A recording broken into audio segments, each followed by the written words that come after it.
একটি দল ধর্মকে ব্যবহার করে রাজনৈতিক ফায়দা নেয়ার চেষ্টা করছে বলে অভিযোগ করেছেন বিএনপি মহাসচিব মির্জা ফখরুল ইসলাম আলমগীর। তিনি বলেন, গেল দশকে ফ্যাসিবাদ বিরোধী দৃশ্যমান কিছুই করতে পারেনি জামায়াতে ইসলামী।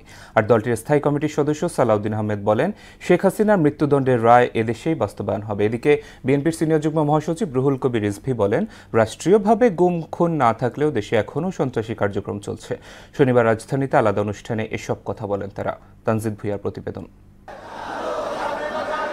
রাজশাহী মহানগর বিএনপির নবগঠিত কমিটির সদস্যদের সঙ্গে নিয়ে দলের প্রতিষ্ঠাতা শহীদ রাষ্ট্রপতি জিয়াউর রহমানের সমাধিতে শ্রদ্ধা নিবেদন করেন বিএনপির সিনিয়র যুগ্ম মহাসচিব রুহুল কবির রিজভী।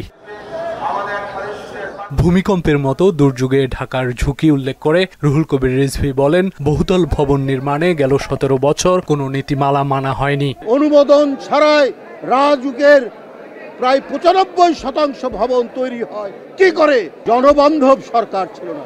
শেখ হাসিনা ছিল লুটেরা সরকার, শেখ হাসিনা ছিল টাকা পাচারকারী একটা সরকার। ফেব্রুয়ারিতে নির্বাচন নিয়ে সরকারের প্রতি বিএনপির আস্থা আছে বলেও জানান তিনি। আমার বিশ্বাস সরকার এ ব্যাপারে অত্যন্ত দৃঢ় থাকবেন।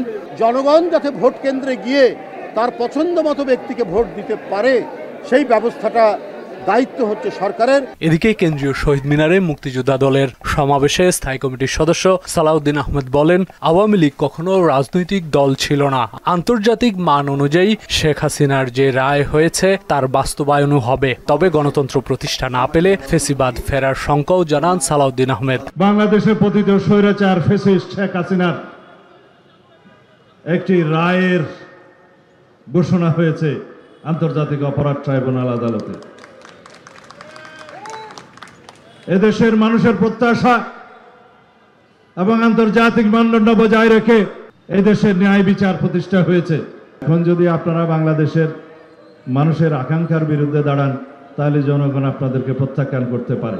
অন্যদিকে রাজধানীর ডিপ্লোমা ইঞ্জিনিয়ার্স ইনস্টিটিউটে মৌসিক কেয়ারটেকার কল্যাণ পরিষদ আয়োজিত আলোচনা সভায় যোগ দেন বিএনপি মহাসচিব মির্জা ফখরুল ইসলাম আলমগীর। বলেন, দেশের সাধারণ মানুষ পিআর পদ্ধতি বোঝে না। গণভোটের 4টা প্রশ্ন তাদের কাছে বোধগম্য নয়। গণভোটে থাকবে আর হ্যাঁ না, এখন গণভোটে নাকি 4টা প্রশ্ন থাকবে।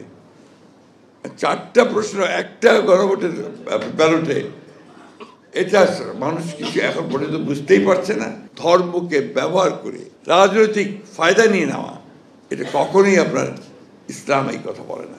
দেশে গণতান্ত্রিক ধারা ফিরিয়ে আনতে আগামী নির্বাচনে সবাইকে ঐক্যবদ্ধ থাকারও আহ্বান জানান বিএনপি মহাসচিব। সকলের অংশগ্রহণের মধ্য দিয়ে গ্রহণযোগ্য একটা নির্বাচন করে আমরা একটা গণতান্ত্রিক সরকার, গণতান্ত্রিক পার্লামেন্ট গঠন করি।